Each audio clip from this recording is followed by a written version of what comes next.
first time, did I think we were recording? Didn't, and that's fine. You did, and then you didn't think we were. Because guess who's sitting next to me? Yeah, your best friend. What's up, baby? Could you be any more off? What? Your best friend? Today? Dude, let's get in today then. Getting murdered, dude. I'm sorry, we just had 2 episodes to record. Yeah, this is the second episode of the night. How many of us was on time? Okay. Huh? Dude. We were on time. What He was early. Supposed to do? I live here hours early. Hey, brother. Okay, restaurants. Don't call me brother. You're not Hulk Hogan. Hey, brother. Look, fucking okay, first off, restaurants work is way different Pause than for any a other sec. place. We got Vic in studio, Vic. bro. Vic is here. Hello, fellas. And got to be not real close, but like pretty close. Fist away. Close. Yeah. I'll get to second base with it. Uh-oh. There it is. Hello. And you can move it closer. That's fine. Yeah. But no, it's fine. So weirdly, everybody knows his work but doesn't know him. He has made our logo. Yes. And you should see the drawing I sent him. Complete dog shit. You see the logo now? Awesome. Dog shit. Or the drawing he sent him is just 2 stick figures, dude. And that's about it. Whenever I post the like pre-day, like, yo, this is gonna drop tomorrow thing, because this comes out Thursday, but you're listening to this, so this is out right now. But I will post the like before and after picture, so like look for that shit. I'll try to make a post about it instead of a story. You'll see like my drawing versus his like final product. Hey, your drawing is very beautiful. I was able to make that from it.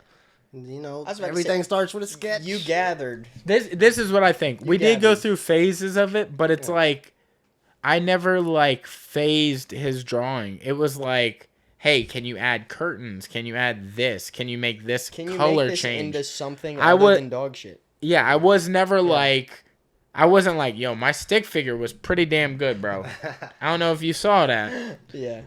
You made us look good for like cartoons. Yeah, dude. I think we are some two attractive cartoons. I ain't gonna lie to you. Very much so. Dude, honestly, and when you look at our logo, like I know this sounds like I'm up my own ass or whatever, 100%. But like you look at our logo on podcasts versus some other podcast cover art, I'm like, y'all's has character. It's distinct. That's the first thing that people say. They're like, "Oh, dude, that's tight." Like that's the first thing they say is like the album cover or the cover of the podcast. They're like, "Dude, that's so sick." Not everybody's first thought, because I showed Dara at work and she goes, "You like boys?" And I was like, "No, not Myrna. I know Dara." Okay. Yes. But I was like, that was not why I was showing you that. Okay. She goes, "Oh, I didn't know you kiss boys." And I was like, she's like, "No." You're like, "No, that's not what I'm trying to." Alicia was like, real, it's just a hobby. No. Yeah, Alicia was like, just do it on the weekends. That wasn't the thing. Yeah. That wasn't why he was showing you that. Oh yeah, well, it was fun when I was drawing it. Yeah. Having people walk past and be like, is that? Who's getting married? What are you getting into? What do you? I just do it on the weekends. I promise. Yeah, it's nothing serious. I promise you. This is for my OnlyFans. Yeah. That's what I told you. Dude. You should see some of the stuff he's coming up with. He has this line of like anime character shoes. I really wish you would have brought your tablet. I know, dude. I thought about it, and I was like, I mean, it would be hard to translate to the video part, but like just for after the podcast. Yeah. Explain your shoes. Well, the first set I did was it's like Pokemon mixed with popular like sneakers. So you got your Yeezys, but I did them in the style of like Caterpie and called them Caterpeezys. I got the Mewtwo's. And you think he did our logo really well? He killed the shoes, dude. I'm like all over the place with my art. So like y'all stuff, you know, it's the Simpson style and stuff. Yeah. Or the Futurama style. And I'm really diving hard into like a digital painting, which is what those shoes are. It's like really detailed, really shading, and almost looks like it's computer generated type of stuff. Yeah. Right. So that's what I've been working on a lot, especially through this quarantine. I kind of like honed in on like real deep, huh? Yeah, just like tried to hone the craft over everything. And we got this, Cricut now, which is it's amazing. I mean, my wife is the one who's normally like diving in and figuring out the tech of it, and I'm trying to design stuff, and we go back and forth. But man, now, what exactly is Cricut? Like I work there, so I see the machine and I see the paper and stuff we sell. But okay, so there's like Cricut's a machine. Act like we're two. Yeah. Well, I'm only gonna be 3 because I only know so much about it. I'm not an expert, but so what happened was my brother and his wife were the ones that had it, and we got it from real them. quick. This is a machine, right? Yeah. It's is it like a printing thing? It's like a long printer, okay, but it's skinny.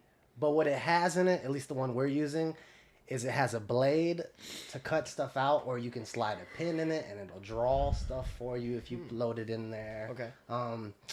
It also, like those stickers I did, I got sticker paper. You put it into this program that you download, and it'll send it to your regular printer and print it out and put this big black square around it. And then you load it into the Cricut, and the Cricut scans it with these lasers, and it knows exactly like, okay, here's the black square. Yeah. This is what it printed out over here. This is where I need to cut. You know what this sounds like? Perfectly. Did you ever have like wood shop in school? Oh yeah. Sounds like a lathe. I don't know if I ever used that. A lathe, like spinning thing, right? I don't know the name of that one, but a lathe is like you can set a design into metal, put a block of metal, it goes in there. Oh yeah, like that's how they do like rims. Yeah, okay. Like one-off rims. Yeah, like forged. Yeah, they'll get a lathe and they'll go in there and they'll cut out like the piece. One block of something. Yeah, from a solid fucking block of steel or something. Yeah. But you're talking about doing designs for like stickers. Can you do that for like shirts? Like, could you make this shirt from that? Yeah, so like your shirt, I could definitely make that right there with the little black logo. Yeah, it's simple. Yeah, that'll we can knock that out because you get that iron-on vinyl that we sell with all that. Yeah, and that they have those green mats. I don't know if you've ever seen those next to the Cricut, but they're sticky, and so you spread that vinyl on it, and then you load it into the Cricut. It takes your whatever you designed, and it'll cut it out of that vinyl. And then you use these little tools that come with it, these little picks and, whatever they are, little tiny axes. And I forget what my wife calls it, weeding it out or something. Mm-hmm. And you peel it off, and what's left stuck to that thing is like that. And so you would peel it up, and it's on a blank, clear sheet. It would just be that logo or whatever. So would it feel like that? Like almost like it's not there? Or would it feel like... It's not like it's like an actual... Like there's sublimation, and that's where you heat press the ink into the shirt, right? Yeah. And then you won't be able to really feel it, right?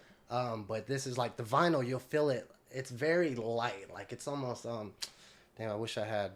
It's like thin. It's like it's not it's like real thin. It's not like cracky. It's not like iron-on that you buy at Hobby Lobby and stick right to your shirt. No, because that's all crispy and crunchy. Exactly. You wash it one time and it starts like breaking the fuck up. Yeah. No, and we've been testing and practicing and like really trying to get it down to a science so that we know, okay, if you want this shirt, we're definitely gonna make it for you. And so that's where we're at with that. But it works sweet. If I can recommend something to artists, Cricut is a way to go. If you want to do simple stuff, make shirts, make mugs. You can cut vinyl, cut paper, whatever. It's really sweet. How long have you guys had one of those? Just been like fucking around with it? Yeah, like probably within quarantine this last year we got it. Yeah, so we're still learning and trying to figure stuff out, but it's a sweet machine. So at work we have a small one, but you said you had a big one? Yeah, it's the Explore Air 2. Like how big is this? Like is the table big? Like this big. Damn. Okay. Like just a little bit longer. The one they sell at the store is like asshole's book right there. Like it's not big. And that's just made for like making little stickers and shit like that. Yeah, like there's like that one we have is like I want to say it's like $200 one, but they have this other one that's probably around the same size, but it's like hundreds of dollars. But that's because it comes pre-loaded with a bunch of stuff like hearts and flowers and all kinds like of designs already built into it. Yeah, and you can just print it out right from the machine. So do you like link this up on your iPad? I was about to ask, is there like an app or anything that goes with it? There is. You download. It's called Cricut Design Space. It's a little program. If you got a tablet, it comes as an app. If you got a computer, you just go to the website and download it. Yeah, and it all works through there. Damn. And you can link it to different computers and load up stuff. So if you're working through another computer, you can still use it. Yeah. But the stuff that I design, got a tablet, iPad, like maybe, I want to say a year, 2 years ago. And I downloaded this program called Procreate. I didn't want to do it. I'm not an Apple person. I've always been Android. But this looks like a bomb program to use. So I dropped like $1,000 on the tablet and downloaded the program. And man, it's been killer. So if that's the second thing I can recommend any other artists, try it out. Get Procreate on an iPad because they only make it for the iPad. Right. The app. Apple Store. And every day on lunch. This motherfucker is on that thing his whole lunch. If I have a 30, that's what I'm eating. My iPad. Dude, he's eating and then he's drawing. He's eating and he's drawing. That's tight, dude. Dude, it's wild. I don't know if you paid attention to his actual shirt. Oh, yeah. Do you understand what's going on in his shirt? I get it. But you get the movie. Yes. Okay. Yeah, my sister bought me this shirt. It's like right up my alley. This is what my kind of art is. Yeah, where the fuck do you get this shirt from? Zoomies, bro. I have no idea. Zoomies has that exact shirt? I'm sure. You get that's Friday.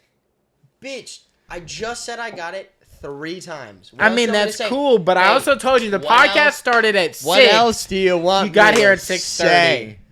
And I told you. Okay. Look, go ahead, tell us, bro. We're gonna go over something real quick because a lot of the motherfuckers. Okay, if who is you've a lot ever of worked us? in a fucking restaurant, if you ever worked in a fucking restaurant, here's the thing: you Girls have a time you go right in. now. I'm getting Girls real fucking tight. upset. I'm about to look. You got a time you come in, right? Okay, doesn't matter if you're front of house, back of house. You got a time you come in. Okay, you do your shit. You work your shift. There's not a closing time. The restaurant closes at 9 o'clock. I'm there till either 10 or 11:30. We're not talking about where you work. Hey, listen. But where do I work, though? You don't work at Twin Peaks. I work at a restaurant. Yeah, but not Twin Peaks. What the fuck does that have to do with anything? Weren't you going to Twin Peaks to get a check? No, I was waiting on my manager to come down to drop me off a check from Twin Peaks. So you were at your restaurant at Global. Yes, waiting Why for somebody there. Why didn't you just go to Twin Peaks? Because he was coming down to eat dinner with his family. Yeah, maybe communicate more. Hey, so here's the thing. Me would know more. So here's the thing. When he gets upset when I'm not on time, I don't know a time. So he's like, okay, you're going to be home by this time? And I'm like, I don't know. No, and then he's like, are you going to be home by this time? And I'm like, I don't know, man, maybe. And he's like, well, fucking how didn't you know? And it's like, well, because I work at a fucking restaurant. I don't know when I'm going to get off. And he's like, well, I don't understand why you can't be this. And it's like, motherfucker, dude. Do you not understand? Have you ever worked in a restaurant? I've never worked at a restaurant. I've had friends who have, and it's like... That's... Yeah, I it's pretty strict environment. The restaurant closes at 10. I could be home at 10:30. I could be home at 11:30. Okay. 11:45. Let's talk about idea. Let's talk about the flip side of this coin. Because I don't know. Let's talk about the flip side of this coin. What's the flip side, my guy? Now, when I said, hey, let's record on Thursday, when's good for you? You said, I'll be home 5. I said, cool. No. I'll let an hour leeway till Did the I guest say 5? gets here at 6. Didn't say 5. I'm sure I said 5:30. Because I'm supposed to be off before 5. I'm sorry, still earlier than 6. I am aware, but also I got a text today about this check. Okay. You didn't let me know, so I could have told everybody. I legally told you. You legally told me? Yes. You illegally didn't. Oh, my God. Dude. Take it to court. Fuck, dude. This shit makes my mouth water. You were about to say balls. You were about to say balls. Balls were in your mouth. You were like, balls mouth. Never been in my mouth, bro. I don't know. Don't ever say that about me. Okay? I don't know about that. Okay. Well, anyway. Let me ease y'all's tension. I have a legit question because I know you're a chef. I want to know what qualifies a soup as a soup because I want to tell my wife that I'm going to make her soup and I'm going to bring her a bowl of cereal. Well, this just got Here's the deeper thing. than I anticipated. Here's the thing. The cereal qualify as a soup. Now, let me break it down for you. So, soup, all right, usually when you're talking about soup is a stock-based liquid, right? So cereal automatically isn't. No. But here's the thing, though. Milk could be considered cow stock. Titty stock? That's right. Titty stock. Cow titty stock. So, here's the thing. You could be right. Milk, I guess, is... if you're thinking... I'm thinking of Rack City, but titty stock. Titty stock. Titty stock. Yeah. No, you're not wrong. You are wrong. But you're not Wrong. I'm just also a shitty cook, and I want to make my wife happy. But what soup would you? What soup would you be telling her you're bringing her? Just telling her making soup. I got you some Kellogg's soup. Because Kellogg's makes frosted flakes. Cinnamon soup. Cinnamon soup. Some cinnamon soup. Bringing that cinnamon toast crunch. Dude, damn. Oh, it's whip my ass. No, man, that is a very good question, but it's kind. I mean, you're right on the edge there. You know. That's borderline, right? That is like along the same lines of like that question I asked you a few weeks ago. Baking and cooking? Yeah, the whole why do you bake cookies but cook bacon? Yeah. Yeah. But you can cook bacon. You can also bake bacon. But you can't cook cookies, can you? You can only do the bake, act of cooking, right? Because you put them in an oven. So cooking is a verb, yeah? Yes. Yeah. But and then baking is a activity or it's a verb as well, but it's more so you could really say both. It's just like a play on words. It's a preparation.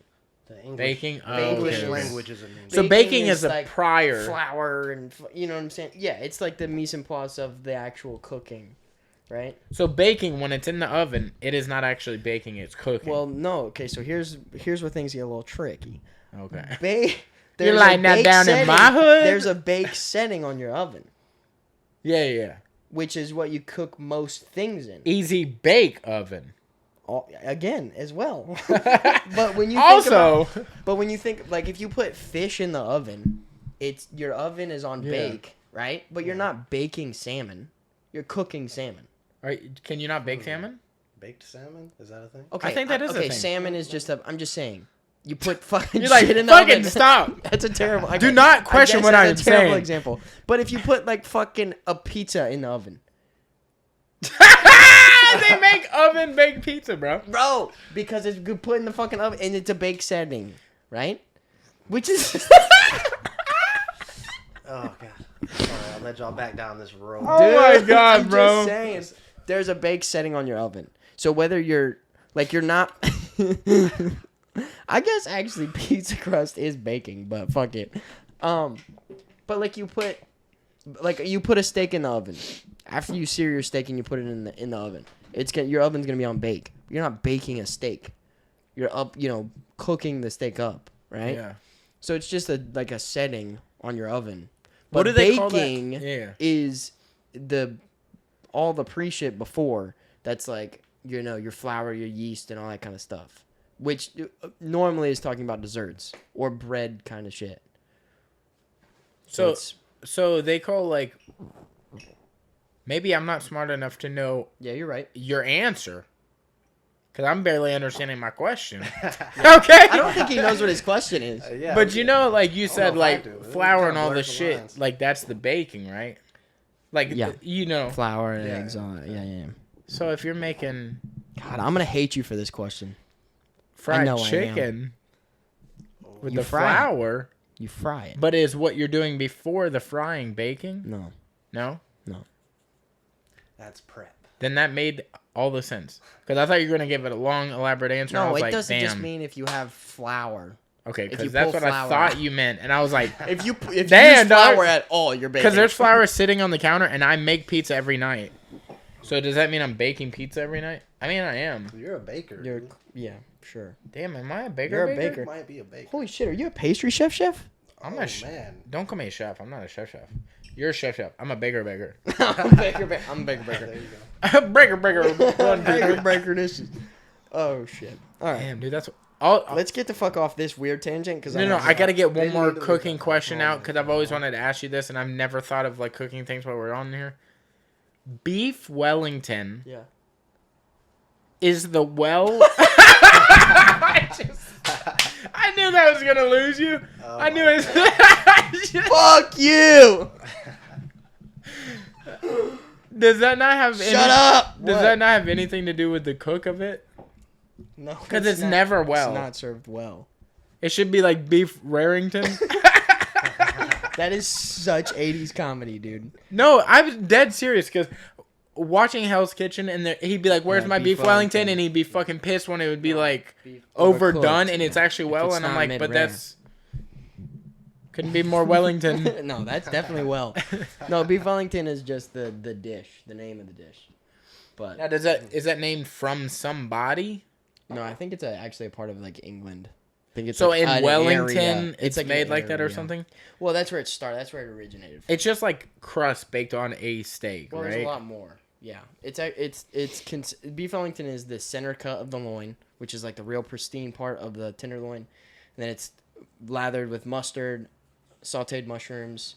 It's pastry wrapped around it. You sear your steak first, right? And then you do all this shit and then bake it. I mean, they look fucking delicious on the show, dude. Shit's really good. But I've never had one. Stopping for food on the way out. Y'all make I don't know if you're going to be able you're to like, I don't know if I'm Wellington. Beef Wellington, but Taco Bell's right there. Try. Have you ever had beef Wellington before? I don't think so. No? It's like, it's one of those like, I guess it's kind of like turkey, like doing turkey or like prime rib or something. It's like one of those like kind of like a special occasion type thing. Yeah. Fancy. But if you ever have the opportunity to try it, I'm gonna go for fire, dude. I love trying different foods. Like I've been on a bunch of cruises and they always offer something at the captain's dinner, which is like just kind of wacky boar's meat or the escargot or shark balls or whatever the hell they had last time. Shark balls? Shark balls. Second favorite thing Shark probably heart. ever. Shark heart. I got the heart of a shark. But yeah, man, I'll eat it up. I'll try it. Try it. If it tastes like shit, I won't try it again. The older I get, the more I'm like willing to be like, why not? Yeah. What's the point of not Why was trying? I like putting so many things in front of me? Like when I was a kid, my dad used to always want me to try like the little miniature octopus things at the Chinese restaurants. Yeah. And I'd be like, I don't know about all that. And I've tried them. I mean, for sure didn't know about that. What, octopus? Yeah, I mean, it did not taste great, at least where I was at, but it makes you want to, like he says he's going to order this thing. Umaboshi. Umaboshi? Do you know what that is? No. Me neither. But apparently, it's sour. It's a sour plum. It's like a Japanese sour plum. Oh, that's interesting. Yeah. Since I made him do the fire noodles thing, he wants to get me back by doing that. Hell yeah. Go for it. But he says it's not like a candy sour. It's like a different sour. It's like sour. Like ruin your day sour? Apparently, it feels like your tongue's like fuck. Like like when you get an ulcer from eating too much sour candy. Oh, so it's like that. Ugh. Like it's sour. So I wonder if it's like when you do the warhead and before the warhead's even close to your mouth is like, and it's like watering. I don't think you'll be able. I think you'll be able to smell like the pickledness of it. But I think it's pickled? I'm pretty sure they're pickled. I thought it literally was a plum, dry, and you bite it. Ugh, yikes. Let me take a Google. We've looked this up already. Let me take a Google. You're like phoning a friend. Hey, Google. Damn. So it shapes your tongue like if you ate a lot of like Sour Patch Kids. Yeah. Dude, you know what I was really bad off as a kid? The fucking blue raspberry baby bottle pop. Oh, Baby yes. I would fucking till my tongue was bleeding. Yes. Like, and I'm not exaggerating because I'm not proud of it, but like, I would have more than one at a time, and by the time you're through like the second one and you're like halfway through it, your tongue's bleeding. But you gotta finish it. It's like it's there, and it's like every burns, but then it tastes so good. Yeah, any like lollipop type of candy, I can't leave it. It's gotta go right there. I gotta eat it right there. I don't know if you know this, but man's got shortest tongue ever. So like baby bottle pops are actual bottle pops to him. Like no baby about it. They're full size. Right? They make ring pops. What is I'm a fucking goat, dude. Do I not? I said they make ring pops. It's the same thing. You can get all in there with the ring pop. Oh, he gets all in there with some things. I'd be getting up in there, dog. Hey, you're a chef. You can do that. Well, I don't think that's maybe. I mean, I do be tasting things. You be tasting it. With this, dude, I really am curious. Like, what's the wildest thing y'all have had at the kitchen that you've able to try and get your hands on that like you would have not working there? Like we don't get to try food at where we work. No. Like you get to try shit fresh, fucking done it like the chef's like baked. At top of the line cooked, stir fried, baked. Wellington. Dude, what if something you were like, dude, I'm proud I got to taste that, or like happy, or whatever the feeling. I don't know, dude. We get bluefin tuna, probably one of the craziest things I've ever had. And you eat that raw, right? Yeah. Yeah. That's how it's supposed to be done. But not supposed to be. But yeah, bluefin. I would have never been able to taste bluefin tuna unless I was working there. Yeah. We've gotten like whole pigs in before, which is cool. Just I mean, not even like the eating of it, which I mean is great because we're getting them from farmers that take care of them and that like actually care. So the flavor, first off, is insane comparatively to like a pork product you get at a grocery store. But because they say animals give off like a weird flavor if they feel stress or they know death is coming. Their meat goes weird. If you taste if you had a steak from a grocery store and cooked next to a steak that was grown, grew up around here or whatever and was fed and like had a nice life or whatever, the flavor would be so fucking different. Like, it's insane how much different the flavor and the fat content and all that kind of stuff plays into it. It really does. Fish Monday? Yeah, Monday. And then you made it Tuesday, I think? No, I made it Monday night. Yeah. Cooked it Monday night. Yeah, so it was like, you said it was like 6 hours old? Yeah. Like, you could taste, like, how different it was. Like, we still got the fish. There's still some, but it's like, shit like that. I think, first off, just the freshness of things, being able to do that. But as far as, like, weird stuff, probably, they're called sweetbreads, which are the livers of something. I can't remember. Wait, is this a fish? Feeding somebody liver and calling it sweetbread? Well, that's what the preparation is called, is sweetbreads. Okay. Are you aware of blood sausage? Yeah. I am, and I haven't tried that. My grandma used to like blood sausage. Frog crawl. Frog crawl? Foie gras. Frog crawl? Thymus. So it's a gland, the pancreas of an animal. But it's basically you like boil them with vinegar and stuff like that, and then peel them and then saute them, which is like you've never I would never be able to try those or get my hands on those unless I worked at a restaurant. Yeah. Foie gras, which is liver of a duck or goose, which is kind of fucked up, but yeah, shit like that. Like, why is that fucked up? It's the way that they do, like the way that they get them. They've grow all these, not grow. You're like, we playing at sea. Well, here's the thing. You ever seen an egg? So it's a really controversial, kind of topic, I guess, in the food industry right now. But farmers take geese and ducks. I can't remember if it's duck or geese, but when they're nearing the end of their life, they basically force feed the animals grain. That way their liver plumps up and it gets real, real big and swells up. And then they kill them and they harvest just the liver from them, which is the foie gras. And that's why you get foie gras that's like this big and like real pretty and nice, because they're literally force feeding the birds to swell all their stuff, all their organs up, which is super fucked up. And it's hard to get. Like, if you were to get a liver from a normal, animal that hadn't been force fed, it would be like this big. So I know. I used to make gizzards and livers at that wing spot. Yeah. And I was like, dude, I thought livers, because like my dad would get livers from like the grocery market. Mm-hmm. They'd be like big ass livers. Yeah. But I was like doing like, what a gizzard looks like? It looks like a fucking nut. It's a nut. Yeah. It's like sand and shit. It's like in there. But also gizzards are pretty fucking good. I fucks with gizzards. Dude, we would fry them with this like Cajun seasoning. Woo! I didn't know I like gizzards. Yeah. Have you ever had gizzards before? I have. I think gizzards. Like chicken gizzards? Gizzards and livers. There's this place called Po Folks. Oh, right yeah. Over there. Hell yeah. Every time I go there, I get those. Something I got from my dad, because he used to always get them. Everybody thought it was gross. But I tried it, and I was like, this is bomb. Same thing with, like, lingua tacos. Oh, yeah, the beef tongue. Yeah. Yeah. Yeah, that was another thing. Fire. Yeah, really, really good. Looks horrible when you're cooking it.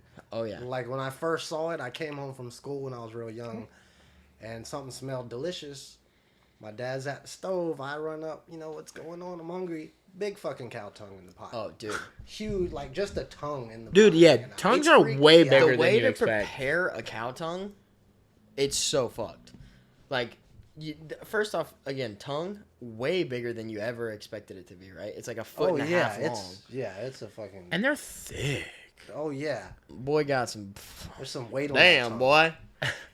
And then you got to boil it and clean it. Yeah. And then you can actually start to prepare it. Oh, yeah, it's so tender, though. Once it's what do you typically make tongue with? tacos is a really tacos. Really good one. Yeah. You can zest it up real nice. But the tenderness of it, that's what like. Yeah, is it in a strip? Well, you or do you slice it? Yeah, it's kind of like you can. It's like fajitas. Yeah, you can slice. You can also pull. You can also like slow roast it and pull it. Yeah, like a pulled pork. And there's flavor in it, dude. Really? It's so good.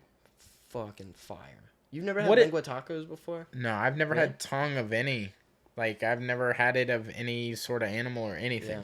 Yeah. The wildest thing I've had in an animal. I tried a liver, like a beef liver, from my dad, and I was like, "That's not for me." Dude, I grew up eating. That tastes like dirt. I grew up eating liver and onions from my grandma. Yeah, grandma could not cook. Oh no! So that we couldn't tell her. That fucked me up. You're like, I actually don't like food. No, if this is what food tastes like, I grew up eating. And look, I know she ain't listening, but oh no, she is. And that's how my career like she just doesn't listen to the podcast. Oh, so she's alive? Yeah, she's like okay, right up I don't the road. know. I don't have any grandparents. Oh no! You said that like I know she ain't gonna hear this. I'm like, no. She would definitely be hearing it if she was up there. But no, she was really good at cooking like a couple things. Like my grandma was really good at making gumbo, like cereal soup. You mean yeah, cinnamon soup. She was really good at making gumbo. She could make a mean like jambalaya. Yeah. She could do cabbage. Don't know why. She could cook the shit out of some cabbage. She did a lot of seafood stuff. They typically do that with ham, right? Cabbage you and can ham. Throw some like fat into it, bacon fat or whatever, pork fat. And she did a lot of seafood stuff, like a lot of crabs and stuff like that. Because she grew up in Biloxi. She grew up picking crabs in Biloxi. Like that was her. Before school, they would go pick crabs and then go to school. Yeah. So like she grew up around a lot of seafood, so she knows how to handle that kind of shit. But anytime she got out of that area, it was like, yikes. So I still kind of don't know where my whole food thing came from. But it's like you go to ask her, like, "Hey, can we try something new tonight?" And Dad's like, "Shut the fuck up. We're gonna have fish and grits like we always have." Yeah. Damn, dude. Crazy. But yeah, she's a great gal. Yeah, dude, my grandma could cook really good too, and I was lucky because she would cram food down. She was one of those grandmas like, "You're here, let's cook." Are you hungry? No, you sure you're not hungry? No, well, we're gonna see about that. Yeah. Well, we're eating. We're eating. You better not eat. Yeah. Piss grandma off. Don't do it. Oh yeah. Dude, was anybody else's grandma? You might be a little too young for this like behavior, but like, how old are you? I'm 33. Okay, so you're probably along these lines. My grandma was like, if you didn't finish dinner, like if you didn't like get it up from the table. Nope, and then it goes in the fridge, and guess what you're having for breakfast? The rest of that. You're having the rest of that, and then maybe you can have whatever breakfast is like everybody else is gonna have. Yeah. But you're gonna eat that meal because I didn't make that meal for no fucking reason. Yeah, that's the way. Like that was definitely like our parents and our grandparents. You are not wasting shit. I'm gonna refrigerate this half-eaten fish right now, and you're gonna have it tomorrow morning. Yep. Yeah. Cold fish. That was our thing. Is like we couldn't get up from the table until we finished our vegetables. Like that was the thing. Like whatever else we were eating, like pork chops and shit, they would save that. But if we don't finish our vegetables, you're not getting up. Yeah. You're gonna sit there for an hour and a half till you're hungry again. Then you're gonna eat the vegetables. Did they do the whole cup thing too? Like you can't have your first drink till you're done with your first plate? No. See, we always did. You had to have 1 cup of water before you could have something other than water. So the first drink you have with dinner is a cup of water. Then after that, you can have lemonade or Sprite or whatever the fuck it was. Yeah. But your first drink has to be water. No, that is good because as a little kid, if you can drink a whole cup, you're pretty much already full. Exactly. Yeah. They're like, we're buying 1 can of soda this month. Now, gambling. Did I chug my water as soon as I got to the table? 100%. Was I also a hydrated son of a bitch? 100%. Yeah. Okay. Are y'all milk people? Can y'all drink like a whole glass of milk with your food? Me or them? Either them. Way, Who's them? Yeah. You and your people. Where my people at? Yeah. No. I'm more of like I like the cashew and almond milk stuff now. Oh, okay, yeah. But I like so no cow stock for you, huh? Yeah, I don't do titty juice. Okay. Yeah. What about you? Are you a milk guy? Oh no. No. No. I was burnt off of milk at a young age because I used to have a friend that I would go down the street and eat at his house, and they were like rich, well-to-do people, and they, everything was classy. Yeah. Plates, silverware.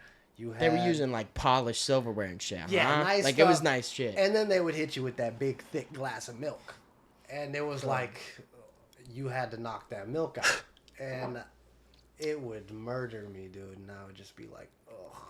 And every time I see like a little kid with a milk mustache, I'm like, oh. Dude, you know what killed me? I don't know. It was crazy. I trauma.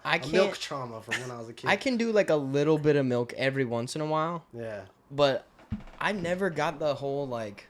I just feel like it's so heavy. You know what I'm saying? Like it's just so much. Yeah, it's way too much. Like thick water, like we were talking about. Thick water, dude. Thick water slows you down and everything. Dude. Did you know there's so many different types of milk, like regular milk? I'm not talking about almond milk and all the nut milks. I'm talking like the regular milk, like the percentages and stuff, and like fat content. There's this buddy I worked at the airport for like years, and there's this dude Robert, and he was like he's like into bodybuilding, right? Mm-hmm. But he was like maybe a little bit bigger than me. But you could tell he had the structure to be way bigger than he was. He just had the bones. Yeah, he had the right frame to be like fucking huge and jacked. So like, I don't know where he read it, and it was popular amongst these people, but he read that like every lunch he would have an entire gallon of milk. And I'd sit there and watch him drink the whole thing. But he'd have the label that was pink and white, but I can never remember what the fucking details were on it. I think it was like full fat milk. Yeah, I think that's whole milk, the red label. Whole milk. But it was pink. Oh, it was pink? That was old school Albertson shit. Albertsons had pink and white. I can't remember where he got the milk, but yeah. But he would do it, and I was like, okay. And he's like, dude, this is... Like, he convinced me that if I was trying to gain muscle, drinking a gallon of milk, dude, and for like 2 weeks, I tried it. And I tried to... And dude, and I'm talking, I felt so queasy for those 2 weeks. I was gonna say, did you not evacuate your bowels like every 2 you know minutes? You know what my routine was? I'd wake up in the morning because I'd have to be there at 3. And then I'd get off around noon, 1, 2, or 3, depending on the flight schedules and if a plane was coming in or not. So they'd cut you and then let the night shift come in. Yeah. After, like, I had whatever I ate at the mall, I can never... they had this little, like, Miranda's or something across the street was, like, this little convenience store. But this lady, like, old Hispanic lady, made the best fucking breakfast sandwiches. It'd be, like, a croissant, egg, cheese, bacon. But it was, like... just done so specifically her way. It was so good. And then we go back and, you'd have your fucking milk for lunch, but really it was like 7 in the morning or whatever. When I got home, it'd be like 1, 2, or 3 in the afternoon. I'd have like 3 peanut butter and jelly sandwiches, go to sleep, wake up at 3 a.m. in the morning, and go to work. I would do that routine for forever, as long as I worked there. But the milk thing... God. Dude, I'm talking, it made me feel like behind my eyes were wet. Oh, damn. If that makes any sense, dude, What, dude? Dude, it made me feel like I was just the like, back of my eyes if I squeeze my eyes too hard, they're going to leak. Ugh. Like, it just made me feel like every bit of me was like porous. That sounds terrible. Yeah, that's... Yeah, it's like... It's like when you spill water on wood, but you see it soaked into the wood. That's how my body felt. Yeah. Like wet wood. Soggy, wet wood. Yeah, just soggy wood right soggy there, logs, Soggy log. Soggy log. Damn, that's a good bar name. The Soggy Log. Dude, come down to the Soggy Log. We got you a gallon of milk. Wait. Hey, I'd go, oh, no, not with the milk. Oh, no. We call it the oh, no milk. Why? Because you can't finish it. Oh, no. So as far as like graphic design type stuff, did you go to school for the whole thing? Yeah, I actually went to Pensacola State. Mm-hmm.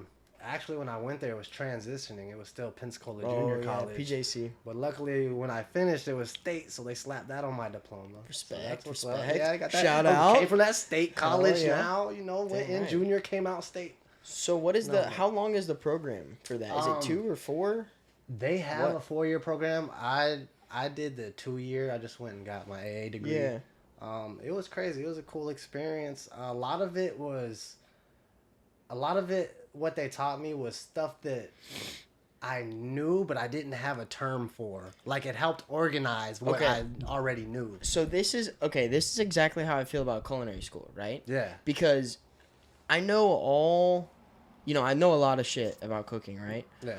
But when I went to my first semester of culinary school, it was like, I know how to do everything in the first semester, but I don't know what the term is or where it came from or who originated it. You know what I'm saying? It's like you're aware, you're just not educated. Well, it's not even that. It's like, okay, I know this is called, this type of cut is called a brunoise, or this is large dice or medium dice or whatever.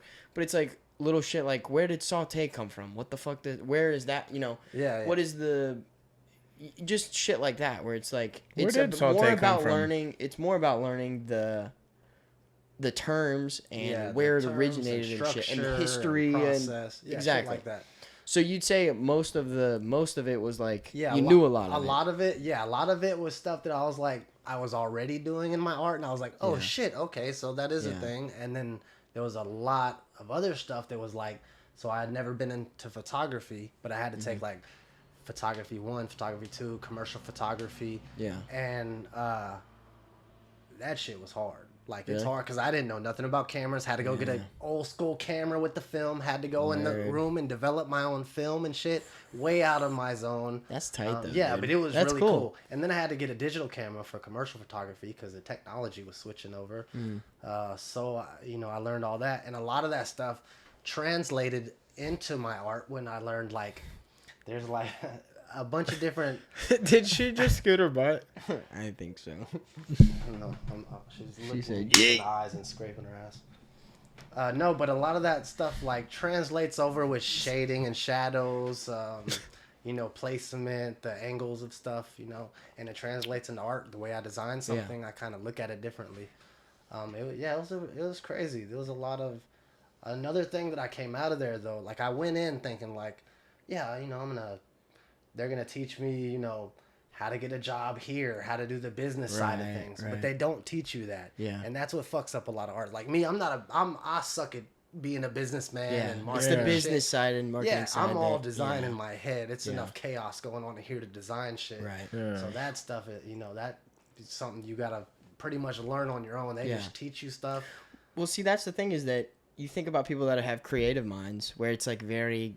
kind of obtuse and abstract or whatever, and then you think of business side of everything, and everything is very planned out, calculated numbers, all that kind of shit. So to have an artist or a creative person, to force them to do that, just throw them out in the world and force them to figure that shit out. It's like, bro, how is your brain supposed to go from that to to a business side of things? Yeah, it's like, what the fuck? Yeah, dude? And I also came out of there with I had to take advertisement and creative communications, and I was leaning towards going into advertising because I can design that. They give you a mission statement and you design something to get that message out, which is what I do anyway. The more I was in it, man, it was like they want you to just create this fucking soulless art and fool people into buying shit. Like they would play us videos of how they take this regular girl and fucking do her up, trim her down in Photoshop, pull back all her shit, make her look like she doesn't have any kind of vein in her body or anything. She's like, smoothed out. Yeah, I mean, it was like, it got to me eventually, and I was like, this is, I don't want to do this for a living. This ain't the kind of art I'm trying to produce. But it was good knowledge, like, like I said, they teach you terminology, and you learn, like, okay, this color does this and this color does that, and that's why, shit like that. So do you think that just the going to school thing has helped you in the long run, or do you feel like definitely really like if you can get an education, go for it? Because that's the thing is I feel like in some of the careers like culinary school, or I mean I guess graphic design type stuff, but it's like, is it worth doing it? Is it worth having the paper? You know what I mean? Like the money. That's the money thing. Is like, is it worth having the diploma to say I did it type thing? The paper does help. Diploma, any kind of diploma helps. It'll get people to look at you. Right. But in the art world, I mean, if you got good art, if you're in a lane where you're confident in it, Yeah, you can do something with that. You don't necessarily need that as long as someone looks at it and goes, okay, you know what you're doing. Right. Yeah, and See, that's the crossroads I'm at. Well, not really. I mean, this is kind of why I stopped going to school, because I went for a semester and was like loving it. Don't get me wrong, I loved culinary school. It was so much fun. But it's like, if I'm gonna go, and I would love to, I want to finish school, because for me it's like, around here, if I go anywhere in the state of Florida or around this area and I say, okay, I worked for this guy and I've worked there for 5.5 years and I've done all these specials and I've cooked all this food and I've done all this shit, they're going to know who he is and know who I've worked for and know what I've done, right? Yeah. But then if I Which is kind of like a school. Exactly. It's kind of like a resume in itself. It's like a real world school. Seriously, it is. In the experience. Which I feel like in cooking is more important. But then you go, but here's the thing though, is if you go out of state, if I go to New York and I say, okay, I worked for this restaurant for 5 years, and they go, okay, who the fuck is that? Yeah. What restaurant is that? Did you go to school? And then you say, well, no, I worked for this guy who's the best chef around here. And they're like, okay, I don't know who the fuck he is, so what does that even... You know, so it's like that shit that I think about is like, if I'm ever going to go anywhere other than here or around this area, it's kind of important to build that name. Exactly, you have to have. I have a counterpoint to that though. I don't believe you ever need to go to school for cooking in that way, because there's people you idolize that you like a lot in the cooking world that did everything on the fly, like just learning as they go. Yeah. And I think a lot of I don't think chefs, everybody can do it that way, but I feel you can. I think a lot of great chefs have done that. I think a lot of them have just grown up in the industry and have learned the whole time and then, took flight and did their own thing, which is kind of the path I'm on right now. I feel like the way you are, you're more like you need to just learn in the fire, not in... It's the experience. That, and I feel like your vibe is like, without saying other names, like, who the type of people I'm talking about. I feel like you're going to be real similar to that style of like... I would fucking hope so. If I was anywhere near that, dude, I'd be like... I think you're going to be a lot like that. I think you're going to be a lot... Like, if I had to envision your career, I think you're going to do a lot of, like, bouncing around cooking in places you really want to do. And then ultimately, when you want to settle down, you'll have a restaurant if you want. By the way, we're talking about Maddie Matheson. I don't know if you know who that is. Maddie Matheson. Show them the book, the actual cover. Because it might be the face... Because a lot of people don't know his name. But, like, he's, like, a world-famous chef, and he's, like, by the way, funny. Maddie, don't know if... Maddie probably not listening to this, but shout out Maddie Matheson. If you guys haven't followed him or bigger fan, bro, biggest fan. Yeah. I will rep you to death like I'll rep Roy Jones Jr. out my any of city, that. He talks shit this is in the one himself. Thing, it's just this is funny. The one thing I love about Maddie is that he's, like, he knows where he came from, and that's how even though he writes cookbooks, he writes, like, recipes, and then he's like, I remember making this when I was fucked up on coke for 12 hours, and I made this for 20 people. And it's, like, shit like that, where it's, like, he's still himself, and he's doing what he wants to do, and he's happy with it, which is, like, the coolest thing for me. And now he's got... 2 shows on YouTube? He's got... over 2... Yeah, he's got more than 2 shows now. But what's the show we always watch? Just a Dash. Just a Dash on YouTube? Fire. Bro, even if you do not like watching cooking shows, you're gonna have a good ass time. That's his show. If you like to it's like a cooking show on acid. It's basically like stand-up like comedy. That's Delicious. Yes. It's watch that? with extra. I have that cookbook. Not in here. Yeah. But I think this is better. Just a Dash, I think, is better. Yeah. But fuck, That's Delicious is like the exact same. It's kind of the same vein, kind of same. But I thought but he's more. He's much more kind of extrovert and very loud and like. I can see by the cover. Oh, dude, and he does these like inside games with the fucking the producers and the sound guys and stuff, and it'll cut to them, and the show will be about like baking chicken or something, and then the show will actually be about being friends with what's the fucking actor? Billy Zane. With Billy Zane, like he thinks his producer. Tell him the prank.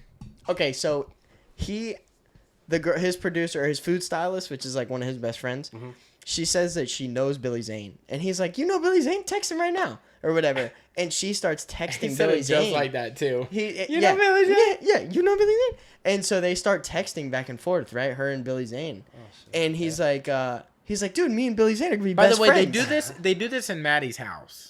Yeah, Oh, okay. this is in his kitchen. Just to give you some reference to where they're at. So he's like, they start texting back and forth. He's like, whatever. send him a picture. Send him a selfie or whatever. And they send a selfie, and he's like, good looking or whatever. And he sends him a selfie back, and he's like, holy fuck, you know Billy Zane. You really know him, bro. And so he's like freaking the fuck out, right? And then at the end of the thing, his food stylist is like, oh yeah, I don't fucking know Billy Zane. I just changed his wife's number in my phone to Billy Zane. His wife is sitting in a chair 3 feet over. A couple feet. And she's like, yeah. And she just went along with it. and then they show behind the scenes footage basically while they're talking like that of cutting to the camera of the wife, and the wife is like they're about to do it. Got his ass. I got you. Just change the name. But for him, hilarious. It's like he's such a playful soul where he just goes along. He's like, oh, it must be Billy Zane.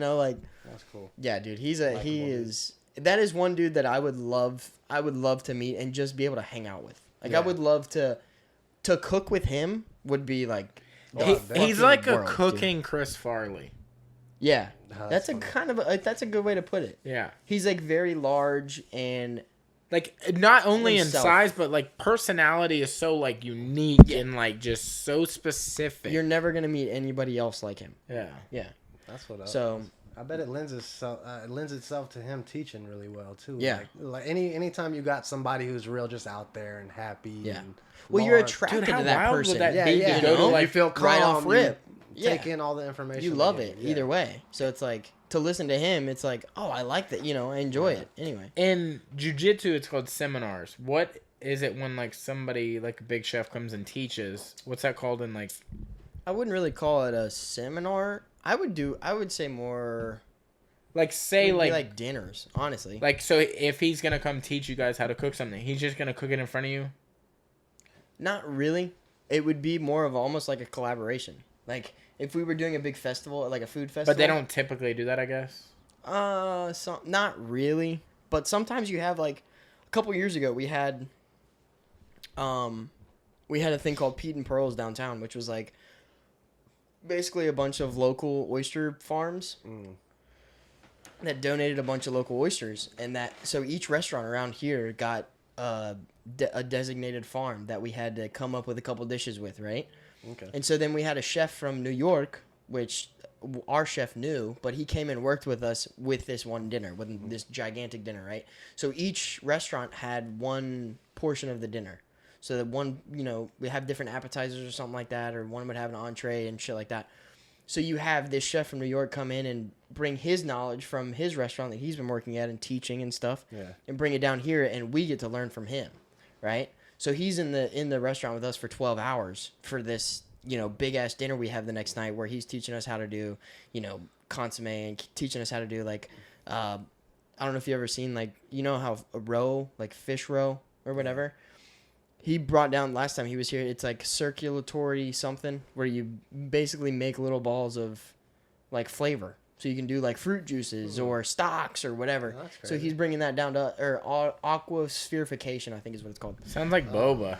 It's basically that, but it's using it in a savory sense for food, right? So which is something we've never experienced or used in the kitchen. So it's you have stuff like that where it's almost like collaborations between local places and out of town chefs and art, creative people like that'll come in and teach you new shit, awesome, dude. Which is cool as fuck. Yeah, dude. It's a bitch to find cool. Artists who break off and take time to open themselves up to teach people how to do like what I'm trying to learn, that digital painting. Yeah, man, I'm always looking for a way to learn or get some new techniques and shit. There's definitely got to be a massive market out there for it. I would assume advertising on Instagram would be a good way to get your digital art out there. Yeah. As far as yo, you can commission me, I can make you a logo or something. I definitely do that.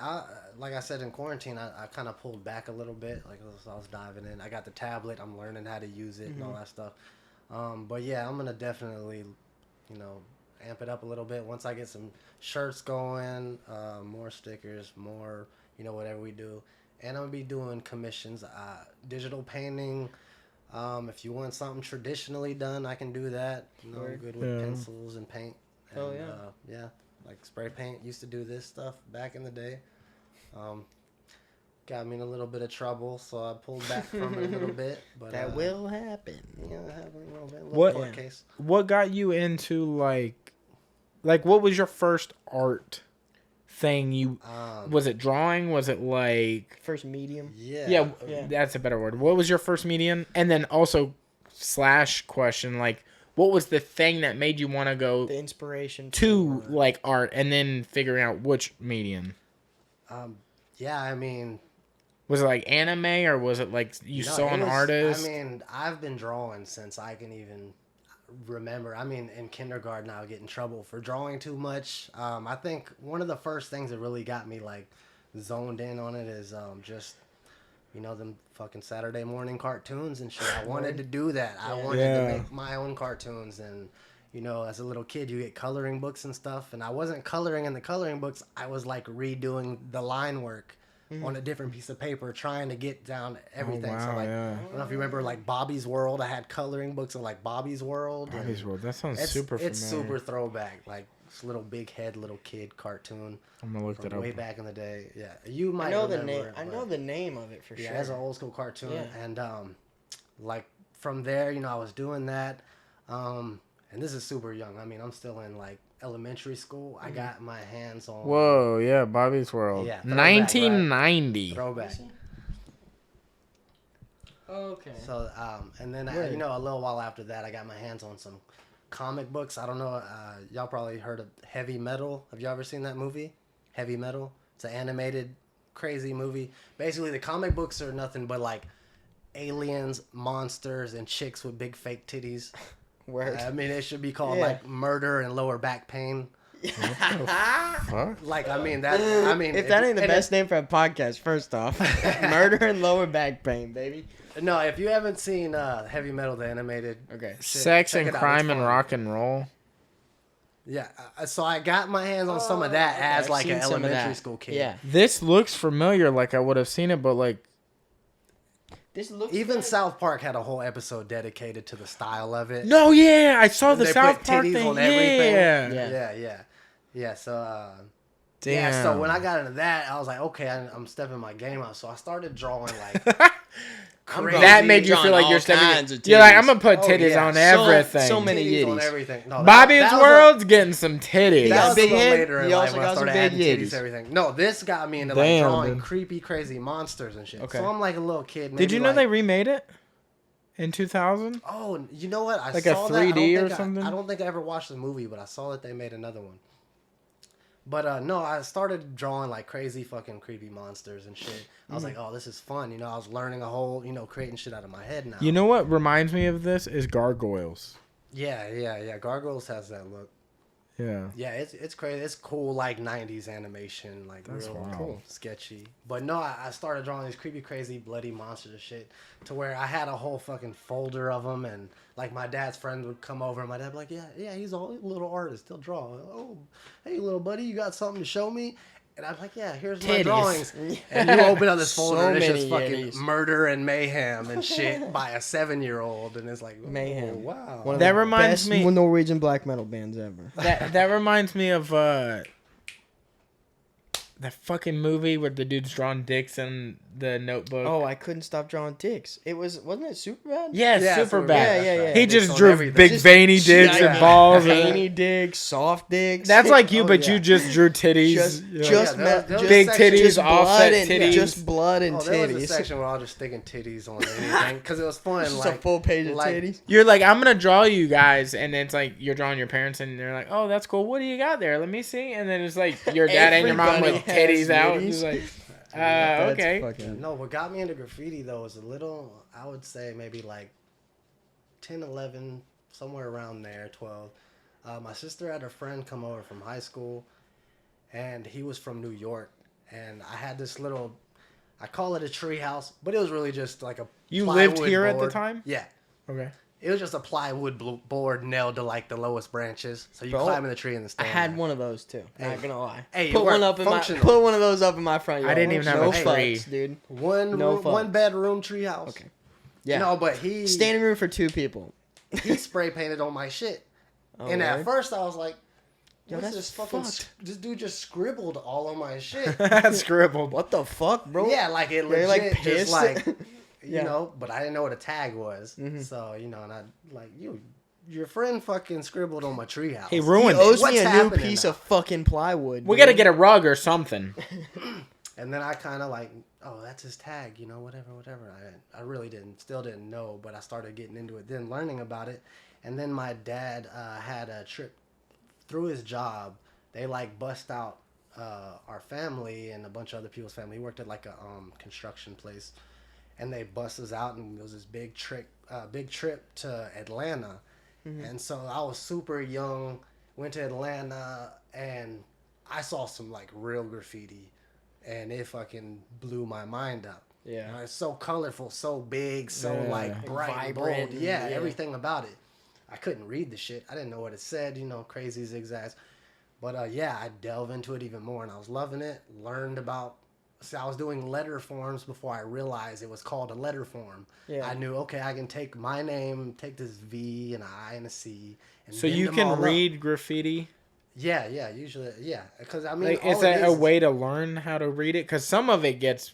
Yeah, I'm like, what the fuck is that? It gets real deep real quick. If you do it long enough, you can recognize the letters hidden in all the breaks and the slashes. And that shit's tight as fuck to me. Yeah, a lot of it's just like decorative stuff built in around the word, and then you stretch it out or pull it different ways. But yeah, if you pay attention to it enough, you end up starting to pick it up. Even the tags and stuff. Sometimes the letters get crazy, but there's a style to it. But dove into that, and that was like. Right getting into middle school, like right before that, I was doing the little S's, you know, the little three. Yeah, the S's, three. What is that even called? Everybody does that. What it's is like that? the Superman S. I don't know, but chain for link some reason, you feel like Superman when you draw, right? Everybody, That shit hits different. Yeah, it felt great. Like look at this fucking graffiti S. You see my S? It's the same exact S as the other guy. Yeah, and then in middle school, I started picking up that and combining it with illustration. One thing I did that probably wasn't smart, I don't know, half and half, was I told myself, okay, I'm not gonna have favorites. I'm not gonna pick any artists that I want to follow. I'm not gonna look at their stuff and pinpoint like, I want my stuff to look like that stuff, because I didn't want to copy someone else's style. Right. And I don't know if I would say that I've like built up my own style. Some of my stuff is probably recognizable.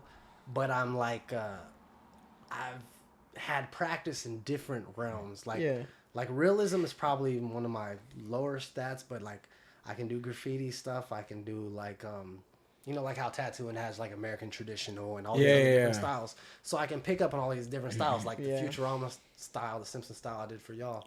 And, but I never learned, like I never had any like favorite artists. Yeah, there wasn't a major focus on any of them. Yeah, right? no, I was just trying to like. Yeah. Maybe if I do it myself, I'll eventually come to that. Well, I mean, but that's a good thing though, that you have you have a knowledge in all of them. Whether it's not you know, you don't have one specific thing that you're you know down for. That's the only thing you do, but you have like you can do all of it. Yeah, I have a little wide range of stuff that I can touch on. So if people want something, like I said, digital imaging, if you got like a picture of somebody that you like, I can take that picture and give it a more painterly look on my tablet, throw some flowers around them, get rid of that background. I'll cover them in shit if you want. I don't care. I'm open to anything. You know what? Put some titties on them. Let's go. I'll put titties on anybody. D's on that bitch. Double D, baby. But yeah, so it's like. You know what I feel like you're best at? Sorry to interrupt you. No, you're good. You're best at taking two ideas and putting them on one. Like your shoe idea. Or like my idea about making our logo, like the Comedy Store. But that's like two different ideas and you made it one. And we put the whole Futurama thing on it. So it's like you take two completely different things like shoes and Pokemon and made it a thing. It's like a mashup of a song, right? Yeah. It's like putting two things together, like an old 50s song and a new like twerk song that shouldn't work together, but somehow they do. Or you know what's like funny is when the Migos did that "Don't Break My Heart," but they did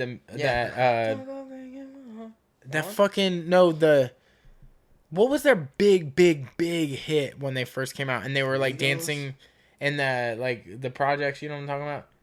They would put the music video on different music, and his dance would still work with every music. Yeah. Don't know what song it is, but yeah, I know what you're talking about. It was like their biggest hit. Yeah, I'm not that big on Migos, but I remember they would just keep coming out with new songs on the same music video. It's like it would be a Britney Spears song, and it would still work. Yeah, because it's the same beat pattern. Yeah. But like, and I like doing that stuff. I like, if I can ruin your childhood, it's fun for me. Like in middle school, I was fucking like Bulbasaur, Pokemon. I have like this love for Pokemon for some reason. I grew up with it. Dude, Dude, I was literally just singing the theme song whenever I was doing shipment today. I was like, I want to be the very best. That song is so powerful. Dude, you could sing that shit out loud, and you will feel like dude, you know what is wild? Like, can you imagine like just like helping somebody in the store and recognizing it was her voice? Oh, that would be cool. Or I assume it was a girl. It sounded very feminine. Whoa. But just like her being like, I'd be like, hey, can I get this? Yeah, but I want the very best. Yeah. And I'm like, say it. What'd you say? Say it again. Say like that no one ever has. Say that part. Dude, that'd be wild. Or like knowing like that was your grandma that did the song. Oh, dude. Because you got to think that lady's probably has had kids, and now them kids have probably had kids. That'd be like the worst bragging. I'll do. Hey, you know what my grandma is? Or gotta catch them all. Or I can't remember how to say his name, but the dude that created Pokemon. Oh yeah, I'm not really sure his name. I'm sure it's Japanese. Takashi 69. No, I think that was him. Too spot on. Yo, like Takashi. Yeah, we texted before you got here. Dude, but real quick, I'm gonna butt in. This is gonna be random as shit. Did you hear that Supreme got sold? What? To Vans. To Vans? Oh, shit. Yeah. Vans got some money. Supreme got sold to Vans. Pull this company up, that... Because I do not believe this. And the reason I don't believe this is because I worked for Vans, and they've been bankrupt several times. So they sold to Vanity Fair? I didn't even read it. Oh, it was... I just was showing you who it was from. I was like, huh? That's crazy. Yeah. I'll take a gander. Hold on. Because, let me get Vans on the Goog. Almost was bought by... sold for $2 billion. Jeez. Company's distinctive red and white logo has become iconic. Basically, Supreme's a cult following. Now news is broken that the company is being sold to the parent company of Vans and Timberland for about $2.1 billion. Oh, damn. Wow. Yeah. Which is Vanity Fair, isn't it? I guess. Damn, so the same people that owns Vans now own Supreme and Timberland? Yep. Well, Vanity Fair owns Levi... Oh, it's a whole umbrella of Vanity all of those? Fair is a ultimate company. Like, it's the mother company. Oh. Look it up. They own, like, 15 companies. Sold to VF. Yeah, Vanity Fair. They own, like, God, now I think they own Yeti. I think they own, like, another outdoor sporting, like, type thing. What does Vanity Fair own? Man, they're going to be a monster. Yeah, read off this list, because it's a lot of big money companies. So Vanity Fair must be like $1 trillion VF company. Corporation. Oh, it's not even Vanity Fair anymore. It's VF Corporation, formerly Vanity Fair Mills, until 1969. Yeah, but the VF stands for Vanity Fair, so it's Vanity Fair Corp. But anyways. 30 brands, it says. Brands, here we go. Dickies, Kodiak, Terra. Some of them are like we don't know, but then JanSport, North Face, big Supreme, Timberland, Vans. Man, that's so Fruit of the Loom. It's crazy. Like, can you imagine being a Vanity Fair kid? That's what I'm saying. You could even be a cousin of the owner, and you're gonna be in money. Oh, dude. Yeah, and have the hookup to get any brand you want. She's so ready. Is she trying to open the door to get out? Sorry. Oh, yeah, she is. We gotta get the fuck out of here, guys. I'm over this conversation. My cat is wild. She's on, like, her own shit. And then she bites her own nails. Oh, man, that looks painful. She's trying to bite them off. She does this all the time. Goodness gracious. She's like... so aggressive, dude. She's like, fuck that finger. Don't bite your nails. It's a bad habit. She's like, y'all talking shit. She'll come over here, too. Goodness gracious. She is a wild animal, dude. She'll go after these fucking mosquito hawks that get in the house. Oh. You'll see her. She'll just be chilling, and then she'll be like... Oh, like she hears it in there. Do you have any animals? Yeah, I got 2 little ankle biter chihuahuas, and they are fly hunters. Like if a fly gets into the house and gets around they're them, about it. They're zoning in like sonar, and then they stay still until it gets near enough, and Are they the kind with the up ears or down? Yeah, no, up ears. Yeah. They're little. Do they come like that, or do they get cut? Are they No, they're teacup. No, they're well. One of them's a little more Pomeranian. The other one, so she's a little bit smaller, like this big. But the other one's like a normal sized Chihuahua. But that's his mom, and we got him from. Well, we got her from. Texas. What are their names? Her name is, well, it was Booyaya, in Texas. My dad got her. Yeah, it was a girl that named her. Booyaya. Yeah, my dad got her. How you started calling her Little Mama. Because of course she had babies before, so he just called her Little Mama. She was a bitch. I hated her when he first got her. She was mean. She hated any guy but him. But she grew on me, grew on the family, and she's a little sweetheart. I mean, so you call her Little Mama now? Yeah, I call her Little Mama because she had 4 puppies at my house, and one of them is the one that I kept. It's her son. His name is Junior because Chico was his dad. His dad died. It was a regular Chihuahua. So he's Junior and Little Mama. That's tight. And yeah, Junior. Oh, that's wild. He's bright orange and she's black. I don't know. Are they? I guess that shit don't make sense. Some orange on them, so. Are they loud? They can be. Any kind of knock. I cannot deal with loud fucking chihuahuas because. Oh yeah, you have to kind of. I'm like, bro, you're so small. I will crush you like a fucking grape.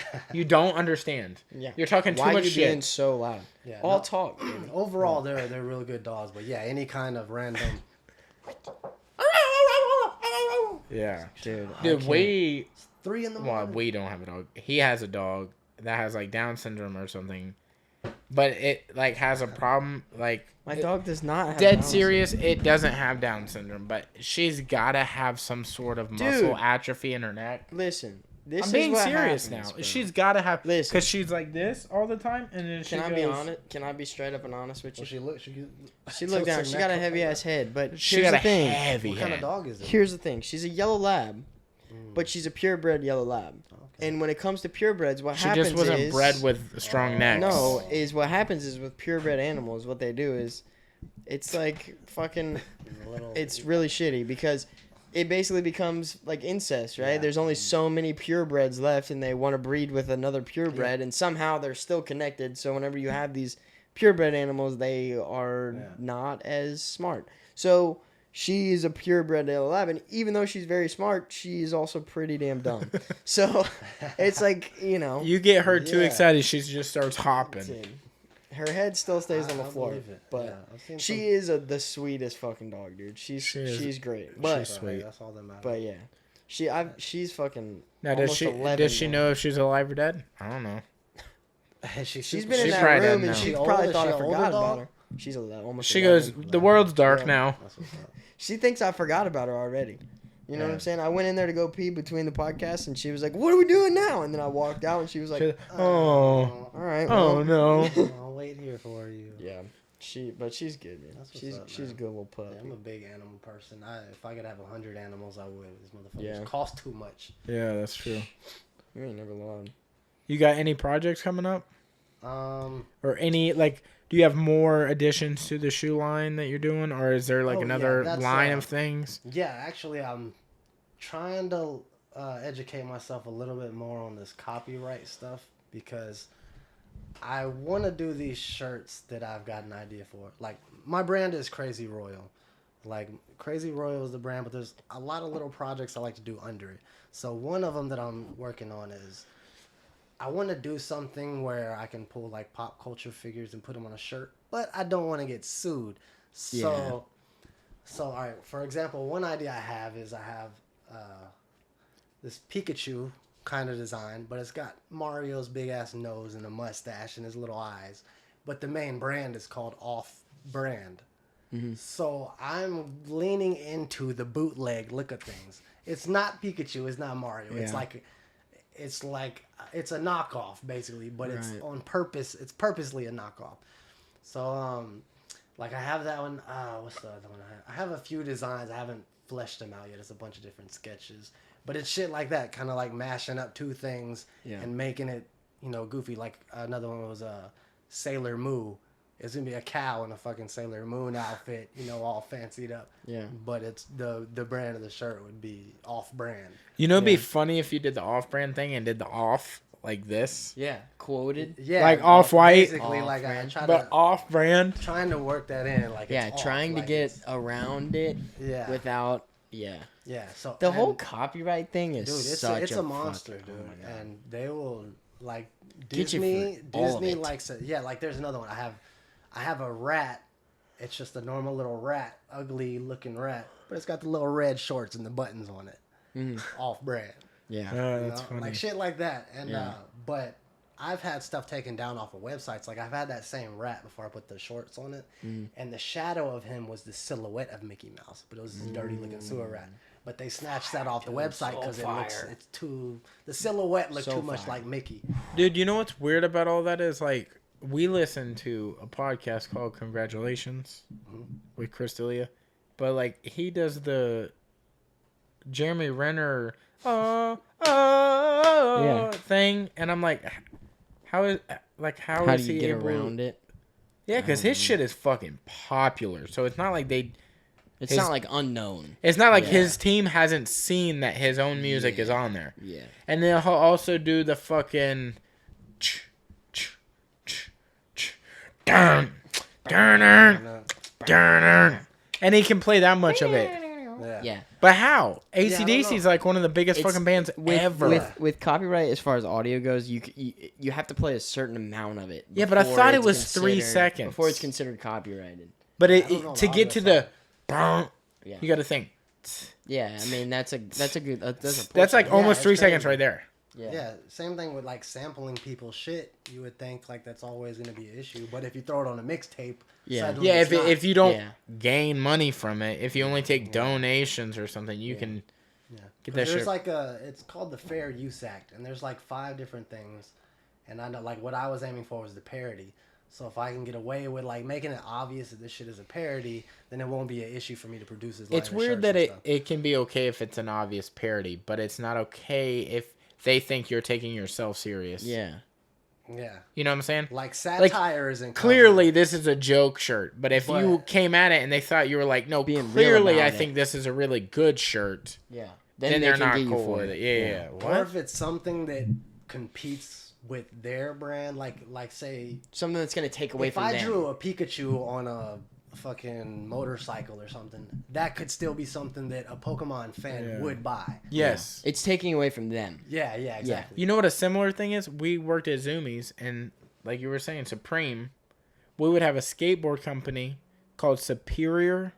Oh, it looked exactly but they would mirror everything off of Supreme. All their they would decks would be exactly the same. It would just be a Supreme logo that would just say Superior instead. Yeah.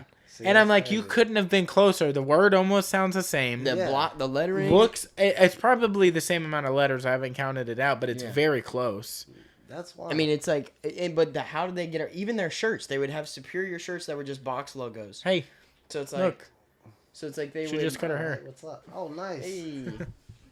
So they'd have like box logo shirts and shit and stickers that were Superior box logo stickers. It's like, how the fuck do they get around it?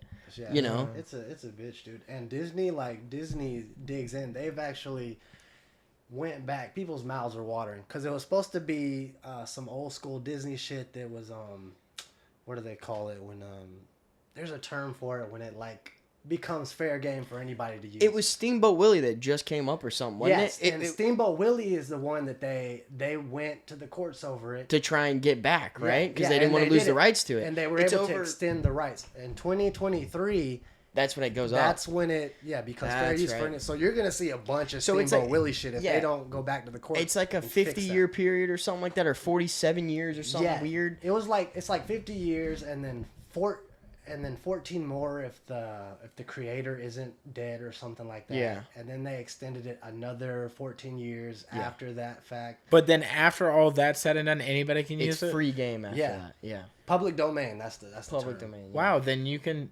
basically look at almost any whiskey company. Like Jack Daniels, wasn't that made in like 1893 but they're or still something? Around. Yeah, they're Walt they're Disney probably is if dead. they're still around and they're still trademarking. Oh, so if like what? If the person who created it's okay. Too dumb. I'll listen back.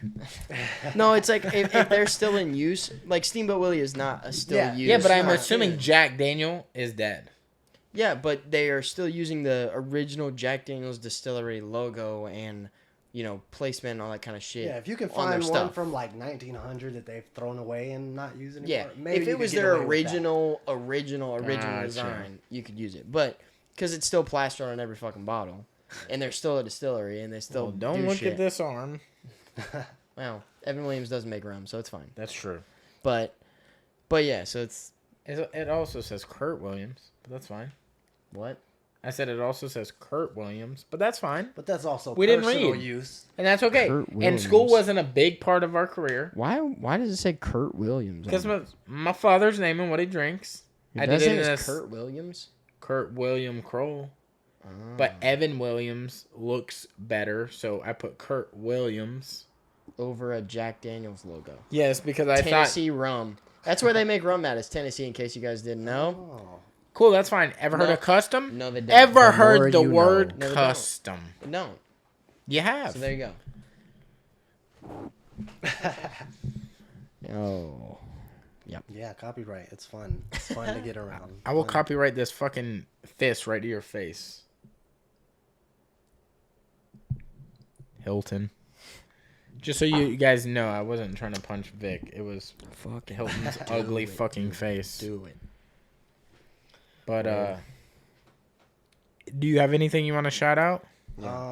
Yeah, I mean, follow me on Instagram, Crazy Royal. Anything I come out with first, you're going to find it there. Hit me up in the DM if you want to commission something. Like I said, I'll do, whatever, digital images, sketches. If you want simple anime done.